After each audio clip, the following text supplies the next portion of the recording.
Here in Latin America, do you know how we treat laziness? We celebrate it, we justify it, we romanticize it. We say things like, I'm tired, I deserve to rest, I don't feel like it today, I'm just not motivated. And while we continue to make excuses, we continue to sink deeper and deeper into mediocrity. And then we ask ourselves, why are other countries outperforming us? Why are others advancing while we remain stagnant? And the answer is simple but painful. They work while we make excuses. I was born in Colombia but raised in Japan. My father is Japanese, my mother is Colombian. I have lived in both worlds, seen both cultures, and experienced both mentalities. Let me tell you something that may hurt, but that you need to hear. The difference between a culture that progresses and a culture that stagnates is how they treat laziness. In Japan, if you are lazy, you are an embarrassment, not to others but to yourself. In Latin America, if you are lazy, you find 1,000 friends who will justify you. Relax, we are all tired. Rest, you only have one life. Don't stress so much. And those friends are killing you with their misunderstood compassion. Today, I am going to share with you the 7 methods that the Japanese use to treat laziness as the disease that it is. And I warn you, these are not gentle methods. They are not nice words of motivation. They are harsh treatments for a deadly disease. Because let me ask you something, how many dreams? How many dreams have you killed with your laziness? How many opportunities have you let pass you by because you didn't feel like it? How many times have you said, tomorrow I'll start, and that tomorrow never comes? Laziness is not harmless. Laziness is the cancer of your potential.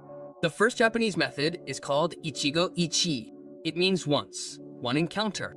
Or more simply, this opportunity will never come again. The Japanese live with the awareness that each moment is unique and unrepeatable, that this morning you're wasting in bed will never come back, that this day you're throwing away because of laziness is a day you'll never get back. They don't procrastinate because they understand that procrastinating is robbing you of your future. I remember so much when I arrived in Japan with my mother. I was 8 years old, and we were very Colombian, relaxed, easy going. We'll do it tomorrow, we'll do it later, not now, later. My father looked at us with a mixture of confusion and horror, and one day, he told me something that left its mark on me forever. He said, Kenji, in Colombia, you say tomorrow. In Japan, we say now. It's that simple, a forward-moving nation versus one that lags behind. And as a child, it bothered me. I thought my father was too strict, too demanding, too rigid. Why couldn't we be more relaxed? Why did everything have to happen now, immediately? But today I understand. Today I'm grateful. Because Ichigo's now mentality that this opportunity won't come back is what has allowed me to achieve things that I myself didn't think were possible. So the first method to cure your laziness is this. Every time you feel lazy about doing something, repeat this.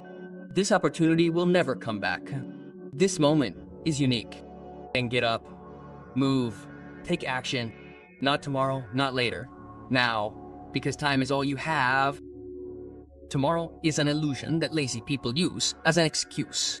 The second method is called Kaizen, but applied to your personal life. Kaizen means continuous improvement. The Japanese believe that you don't have to make giant changes, you just have to improve 1% every day. Sounds small, right? 1%. But let me show you something. If you improve 1% every day for a year, by the end of the year, you won't be 1% better. You'll be 37 times better. 37 times. That's the power of Kaizen. But if you get 1% worse every day because of laziness, procrastination, doing nothing, by the end of the year, you'll have lost practically everything. You'll be almost at zero. So laziness is not neutral. It's not that you stay the same. It's that you sink. It's that you regress. It's that you die a slow death. I knew a man in Osaka. His name was Mr. Yamamoto. He worked cleaning toilets at a train station. He was 60 years old, and I saw him every day on my way to work. And he impressed me because he cleaned those toilets as if they were a sacred temple, with a dedication, with a care, with a love that I had never seen before. And one day, I went up to him and asked, Mr. Yamamoto, why do you clean so diligently? It's just a bathroom. And he looked at me with eyes full of pride and said something I've never forgotten. He said, young man, I don't clean bathrooms. I practice excellence. Every day I try to clean better than I did yesterday. Every day I look for a stain I didn't see before. Every day I perfect my technique. If I do this with excellence, I can do anything with excellence. And he taught me that Kaizen is not about your work, it's about your character. So the second method to cure your laziness is to commit to improving 1% every day. Don't tell me you're going to change your whole life tomorrow. That's a lie. Tell me, what are you going to do today that's 1% better than yesterday? Are you going to wake up 5 minutes earlier? Do it. Are you going to read a page of a book? Do it. Are you going to do 10 push-ups? Do it. 1%. But every day, no excuses, no negotiations, no laziness. The third method is called Shoshin, beginner's mind. The Japanese believe that one of the causes of laziness is that we think we already know everything, that we've done it before, that we already know the results, so we get bored. We're lazy to repeat ourselves. But Shoshin says, approach each task as if it were the first time, with curiosity, with humility, with a desire to learn. I worked in a car factory in Japan when I was 18 years old, and there was a man who had been doing the same job for 30 years. 30 years installing the same screw in the same place. I thought, this man must be bored to death inside.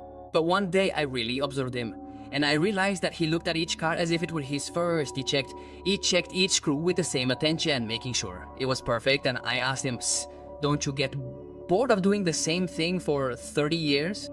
And he told me every car is different. Every screw is unique. I don't do the same thing. I perfect the same thing. And there I understood that mental laziness comes from the arrogance of believing that we already know. When you adopt Shosen, when you recover the beginner's mind, everything becomes interesting again. Everything becomes an opportunity to learn. And when something is interesting, laziness disappears. So the third method is this. Before doing any task, especially the ones that make you lazy, say this. I'm gonna do it as if it were the first time. I'm gonna find something new. I'm gonna learn something. And do it with that attitude. You'll see how laziness evaporates. The fourth method is gamen, which means perseverance with dignity, the Japanese don't believe in giving up. They don't believe in saying, I can't. They don't believe in laziness as an excuse. They believe in gamen, in enduring, in persevering, in moving forward, even if it's difficult, even if you're tired, even if you don't feel like it, because your desire doesn't matter. What matters is your commitment. And here comes something strong that I need to tell you. In Latin America, we have confused self-care with complacency. We have confused rest with laziness. We have confused respect for our emotions with being slaves to our cravings. And that is killing us, because it turns out that we never feel like doing what we have to do. We never feel like working hard. We never feel like being disciplined. We never feel like sacrificing ourselves. So, if we live governed by our desires, we will never achieve anything. The Japanese do not ask if you feel like it. They ask if you are committed. And if you are committed, you do it. Whether you feel like it or not, tired or rested, motivated or not motivated, you do it because you said you were going to do it. And your word is worth more than your comfort. I had a martial arts teacher in Japan who made us train until we literally couldn't do it anymore. And I would complain, Sensei, I am tired. Sakem. And he would look at me and say, Kenji, tiredness is mental. Pain is mental. Laziness is mental. Your body can do much more than your mind believes. Show your mind who it is. Commands. And he kept us going. And he was right. When I thought I was finished, I was still going. When I thought I was gonna collapse, I didn't collapse. It was my weak mind trying to protect me from the discomfort. But growth lives in discomfort. So the fourth method is to practice laziness. When you're tired, when you don't feel like it, remember this. My desire doesn't rule me. My commitment does, and do it. Without drama, without complaints, with dignity, like a samurai facing the battle, even though he knows it's going to hurt. The fifth method is called Saisaiton Seiso, the 3S, order, organization, cleanliness. The Japanese believe that your external environment reflects your internal state. If you live in disorder, your mind is in disorder. If you live in dirt, your life is dirty. If you live in chaos, you are chaotic. And that disorder breeds laziness. Because in disorder, everything feels overwhelming, everything feels complicated, and when something feels complicated, you are lazy to start. I remember when we lived in a small apartment in Tokyo. Every morning, without fail, my father would clean. The first thing he did, it didn't matter if the apartment was already clean, he would clean it again. And I would ask him, Dad, why are you cleaning when it's already clean? And he would say, I don't clean to make it clean, I clean to clear my mind. When my surroundings are in order, my mind is in order. And when my mind is in order, I can do anything. And I thought that was foolish. Until years later, when I was living alone and going through a crisis, my apartment was a mess. Clothes strewn about, dirty dishes, clutter everywhere, and I felt paralyzed. I couldn't work, I couldn't think, I just wanted to stay in bed. And one day I remembered my father's words, and I got up and cleaned. I cleaned everything, organized everything, tidied everything up, and when I was done, something changed in me. My mind felt clearer, my energy returned, the laziness went away, and I was able to work. Clutter and laziness are best friends. They feed off each other. Order and action are also best friends. So the fifth method is this. If you're struggling with laziness, start by decluttering your space. Do it right now, not tomorrow. Now, throw away what you don't need. Organize what you do need, clean up your space, and watch your mind clear and laziness dissolve. The sixth method is called Hansei, which means deep reflection. The Japanese do something at the end of each day that almost no one in the West does as. They sit down and reflect. What did I do well today? What did I do wrong? When was I lazy? What am I going to improve tomorrow? And they do it with brutal honesty, no justifications, no excuses, just the truth. And this is what kills laziness. Because when you force yourself to reflect on your day, when you force yourself to admit that you were lazy, something inside you becomes ashamed, and that healthy shame motivates you to change. It's not a toxic shame that paralyzes you, it's a constructive shame that propels you. I started practicing Han 10 years ago. Every night before I go to sleep, I write in my journal, and there's one question that never fails to come up. What was I lazy about today?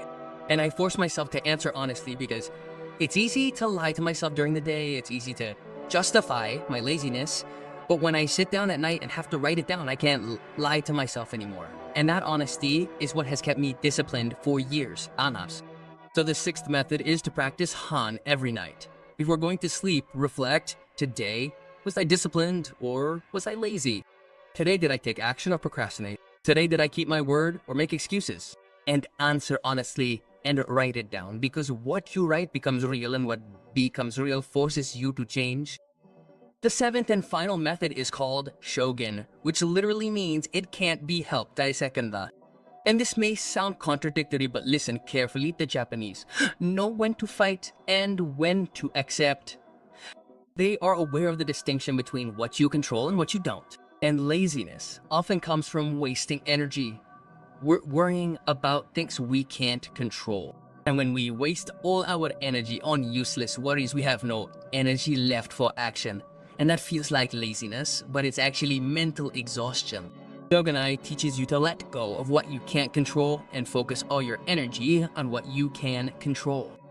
You can't control the past, Shogunai, let it go. You can't control what others think of you, Shogunai, let it go. You can't control the economy of the country, Shogunai, let it go. But you can control your actions today. You can control your effort. You can control your discipline. So focus your energy there. I met an old man in a temple in Kyoto. He was 85 years old and still working. I asked him, "Grandpa, aren't you tired? Don't you want to rest?" And he looked at me with a smile and said, "Young man, resting is rusting. I work because my body can still work. The day I can no longer, Shogunai, will be the time to stop. But while I can, why waste the gift of being able to move my hands, my feet, my body? Laziness is an insult to life." And those words destroyed me, because I was 30 years old at the time, and sometimes I was too lazy to get out of bed. And here was an 85-year-old man working with joy, with purpose, with gratitude for being able to do it. And I felt ashamed, and from that day on, I changed. So the seventh method is to practice Shogunai. Let go of what you cannot control. Stop wasting energy on useless worries and focus all your energy on what you can control, which is your action, your effort, your discipline, your commitment. And when you do, you will see that laziness disappears. Because laziness is not a lack of energy. It is misdirected energy.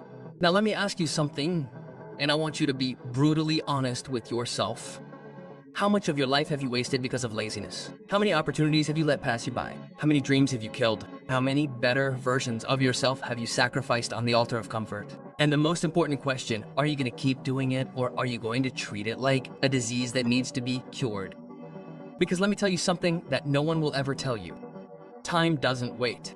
Life is not going to give you another chance. This moment that you're living right now is the only one that you're guaranteed. And if you waste it on laziness, it's gone forever. There's no rewinding. There's no replaying. It's now or never. I've seen too many people reach the end of their lives full of regret, full of if onlys, amafaha. And all of that regret comes from one source, laziness. Of not having acted when they could have, of having put off what was important, of having chosen comfort over growth. And I don't want you to be one of those people. I don't want you to reach 60, 70, 80 years old and look back and realize everything you could have been, but you weren't because you were lazy, because that is the greatest tragedy of all. It's not failing at trying. It's never having tried because of laziness. So today you are going to start treating your laziness like an illness, and you are going to apply these 7 methods as a treatment. Not tomorrow, not next week, not when you feel motivated. Today, now, be Goichi. This opportunity will never come again. You are going to commit to improving 1% every day with Kaizen. You are going to recover your beginner's mind with Shoshin. You are going to practice perseverance with dignity with Gaiman. You are going to organize your space with Seiri Seitan Seiso.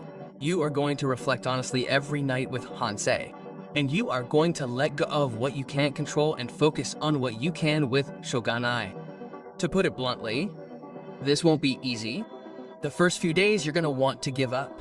Your body is going to protest. Your mind is going to make excuses. Your lazy friends are going to try to sabotage you. They're going to tell you that you're getting too intense, too obsessive, too over the top. And you're going to have to make a decision. Either you continue being like them, comfortable and mediocre, or you become someone different, uncomfortable, but extraordinary. And when you make that decision, when you choose discipline over laziness, something is going to change in you. Not just in your external results, in your internality, in your character, in your identity, because discipline is not just a practice, it's a way of being. It's who you are when no one is watching. It's what you do when you don't feel like it. It's who you choose to be in the moments when it's easier to give up. I'm not successful because I got lucky. I'm not successful because I was born with some special talent. I'm successful because I refuse to be lazy, because I decided that my word is worth more than my comfort, because I chose to be disciplined even though it cost me everything. And today, looking back, I can tell you that it was worth every drop of sweat, every moment of discomfort, every time I did what I had to do even if I didn't want to. And you can achieve it too, not because you are special, but because you decide to be. Not because you are talented, but because you decide to work harder than the talented. Not because you are lucky, but because you decide to create your own luck with consistent action. So, if this message touched something inside you, if something in your heart was awakened, let me ask you for something. Subscribe to this channel, but don't do it for me, do it for you. Every time you see a notification, it will be a reminder that you chose discipline, that you declared war on your laziness, that you made a commitment to yourself. Like this video, because when you do, you are showing gratitude. You are telling the universe that you received something valuable,